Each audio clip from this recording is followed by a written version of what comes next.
ഈ വണക്കമാസം നമുക്ക് എങ്ങനെ മാതാവിനോട് പ്രാർത്ഥിക്കാം? നിങ്ങൾ മാതാവിൽ വിശ്വസിക്കുന്നുണ്ടോ? ജീവിതത്തിൽ ആരോടും പറയാൻ കഴിയാത്ത വേദനകളുണ്ടോ? കരയാതെ ഇരിക്കാൻ ശ്രമിക്കുന്ന നിമിഷങ്ങളുണ്ടോ? ആരും കേൾക്കുന്നില്ല എന്ന് തോന്നുന്ന സമയങ്ങളിൽ അമ്മയോട് പറയാൻ തോന്നുന്നുണ്ടോ? ഈ വണക്കമാസത്തിൽ നമുക്കെല്ലാം അമ്മയ്ക്ക് ഏൽപ്പിക്കാം. നമ്മുടെ ഭയം, നമ്മുടെ ആശങ്ക, നമ്മുടെ കുഞ്ഞുങ്ങൾ എല്ലാം. അതുകൊണ്ടാണ് ഈ 31 ദിവസത്തെ പ്രാർത്ഥന.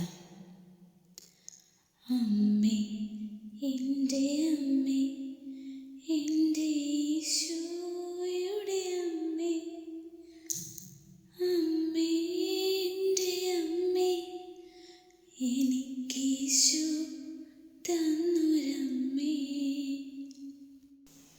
ചിലപ്പോൾ നമ്മൾ പ്രാർത്ഥിക്കുമ്പോഴും ഒന്നും മാറുന്നില്ലെന്ന് തോന്നും.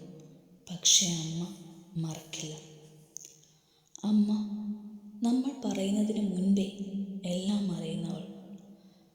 നമ്മൾ കരഞ്ഞത്, നമ്മൾ സഹിച്ചത് എല്ലാം ചൊല്ലുന്ന നിമിഷം മാതാവിൻ ചാരേ ചെല്ലുന്നു ജപമാല വഴിയായി.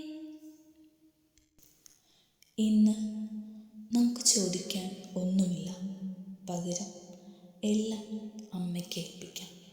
നമ്മുടെ ജീവിതം, നമ്മുടെ ഭാവി, നമ്മുടെ വീട്ടിലെ സമാധാനം, ഓരോ ദിവസവും നമ്മൾ ഒരു കാര്യം അമ്മയ്ക്ക് ഏൽപ്പിക്കും. ഇന്ന് നമുക്ക് ഒരുമിച്ച് പ്രാർത്ഥിക്കാം. ഈ 31 ദിവസത്തെ പ്രാർത്ഥന വളരെ ലളിതമാണ്.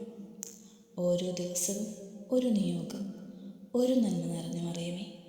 ഓരോ ദിവസവും ഓരോ പ്രത്യേക നിയോഗം വെച്ച് പരിശുദ്ധ അമ്മയോട് അപേക്ഷിക്കാം.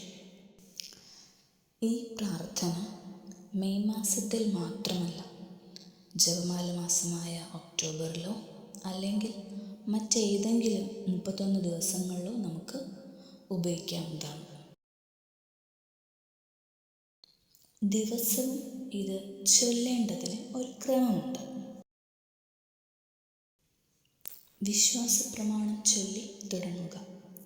അന്നത്തെ ദിവസത്തെ നിയോഗമോർത്തുകൊണ്ട് ഒരു നന്മ നിറഞ്ഞ മറിയമേ ചൊല്ലുക. ശേഷം സമർപ്പണ പ്രാർത്ഥന. പരിശുദ്ധ അമ്മേ, എൻ്റെ ഈ ചെറിയ പ്രാർത്ഥന അങ്ങയുടെ പുത്രനായ ഈശോയുടെ സന്നിധിയിൽ എത്തിക്കണമേ. ആമേൻ.